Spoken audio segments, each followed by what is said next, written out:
Assalamualaikum warahmatullahi wabarakatuh. Perkenalkan, nama saya Novita Dwi Nur Aini, NPM 1957201051. Program Studi Sistem Informasi. Di sini saya akan memberikan tutorial cara uji validasi menggunakan SPSS. Yang kita butuhkan yaitu persiapkan dulu bahan-bahannya. Di sini saya sudah mempunyai data tabulasi.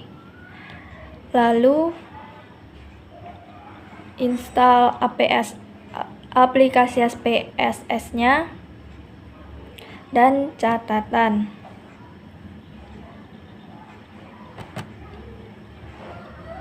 Uji validitas berguna untuk mengetahui kevalidan atau kesesuaian angket yang digunakan oleh peneliti untuk memperoleh data dari para responden atau sampel penelitian. Uji validitas produk moment-person correlation menggunakan prinsip mengkorelasikan atau menghubungkan antara masing-masing skor item atau soal dengan skor total yang diperoleh dari jawaban responden atas kuesioner. Ada dua cara untuk mengetahui uji validitas valid atau tidak, yaitu yang pertama, membandingkan nilai R hitung dengan nilai R tabel. Jika nilai R hitung lebih dari R tabel, maka item soal angket tersebut dinyatakan valid. Jika nilai R hitung kurang dari R tabel, maka item soal angket tersebut dinyatakan tidak valid. Cara yang kedua, membandingkan nilai signifikasi dengan probabilitas 0,05. Jika nilai sig kurang dari 0,05 dan person correlation bernilai positif, maka item soal angket tersebut valid.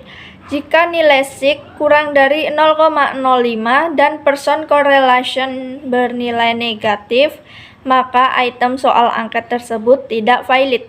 Jika nilai sig lebih dari 0,05, maka item soal angket tersebut tidak valid.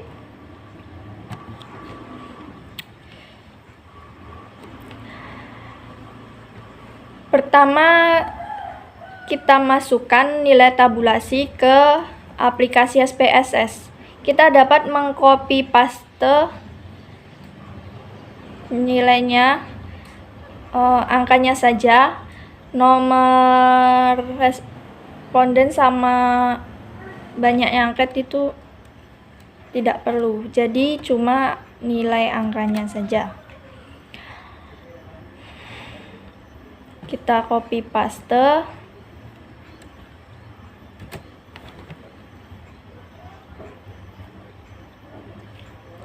Nah, di sini namanya ini masih var 001, var 002 kepanjangan, jadi kita dapat mengubahnya dengan klik variable view.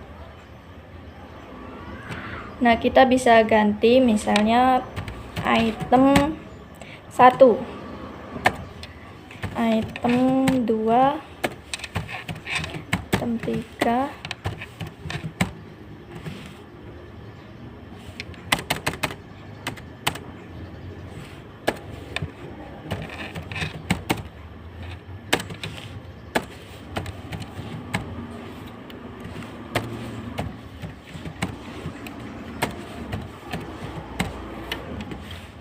yang terakhir skor total.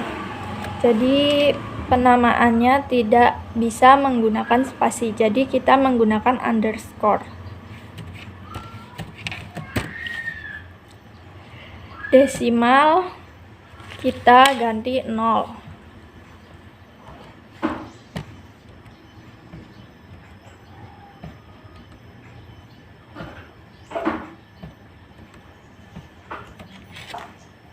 Measure kita pilih scale.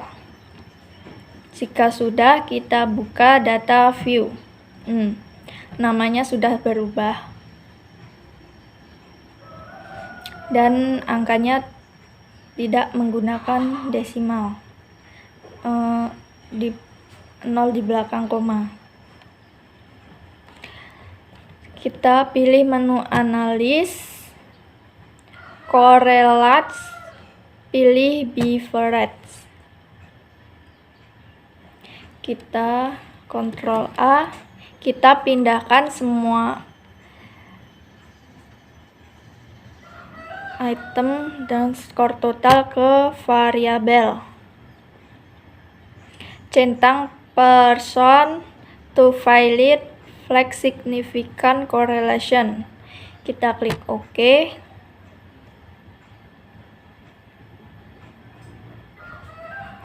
Nah, ini dia hasil dari uji validitas item 1, person correlation. Skor totalnya 0,886. Nilai signya 0,000. Banyaknya responden 20. Banyak item 7 buah. Kita lihat catatan.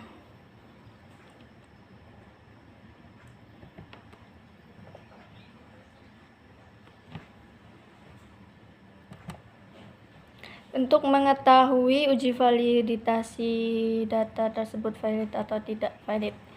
Cara pertama, jika nilai R hitung, kita lihat dahulu nilai R hitung. Di sini saya mempunyai tabel nilai R hitung banyaknya item responden 20.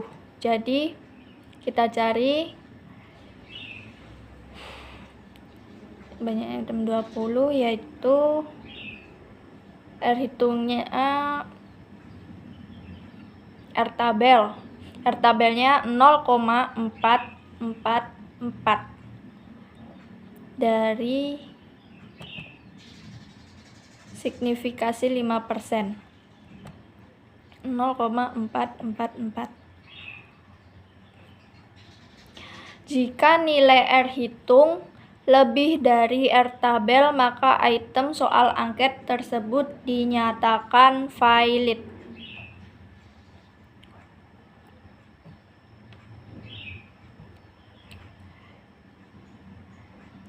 Person correlation atau R hitung, yaitu 0,888. R hitung lebih dari R tabel. Jadi nomor 1 0,886 lebih besar dari 0,444. Jadi nilai R hitung item yang pertama lebih besar dari R tabel, maka item soal angket tersebut dinyatakan valid. Begitupun untuk melihat item seterusnya valid atau tidaknya.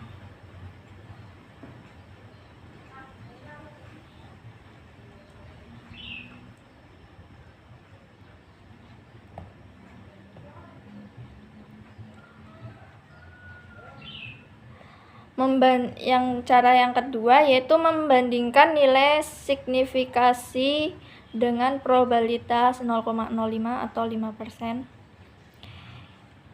Jika nilai signifikasi kurang dari 0,05 dan person correlation bernilai positif, maka item soal angket tersebut valid. Person correlation-nya item pertama yaitu bernilai positif. Nilai signifikasinya 0,000.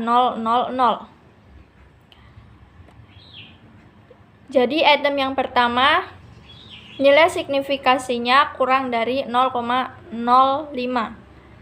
dan nilai person correlation-nya bernilai positif, maka item yang pertama dapat dinyatakan valid.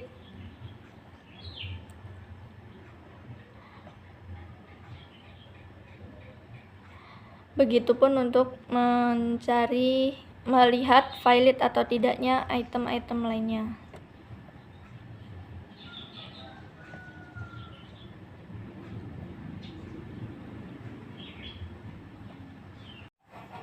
Selanjutnya yaitu uji reliabilitas.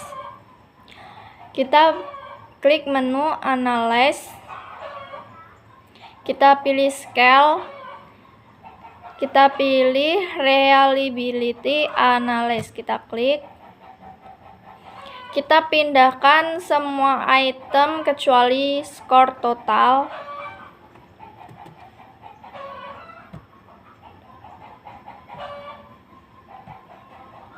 Lalu klik statistik. Kita centang pada descriptive for. Kita centang yang scale if item delete. Klik continue. Pastikan pada model ini kita pilih alpha. Lalu klik OK. Dapat kita lihat hasil dari reliability. Nah, kita pilih yang ini. Kita dapat melihat reliability statistik Cronbach Alpha. Jadi nilai Cronbach Alpha-nya yaitu 0,850. Banyaknya item 7. Nah, untuk mengetahui item ini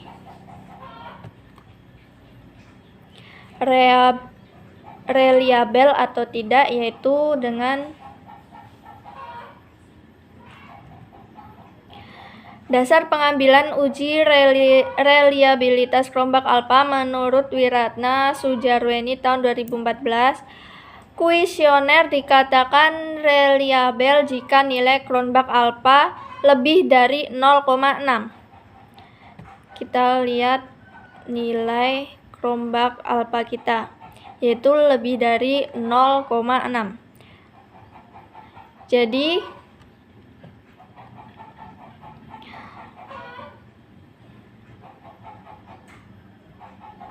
dapat dikatakan kuesioner kita reliable karena nilai Cronbach Alpha-nya lebih dari 0,6.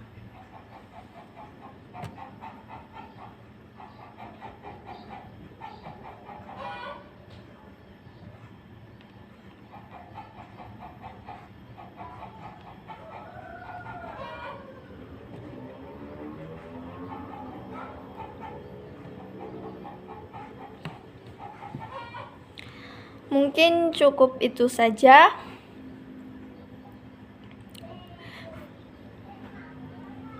Apabila masih banyak terdapat kesalahan dalam saya menjelaskan mengenai uji validitas dan reliabilitas, saya mohon maaf karena saya pun juga masih belajar, jadi kita sama-sama belajar di sini.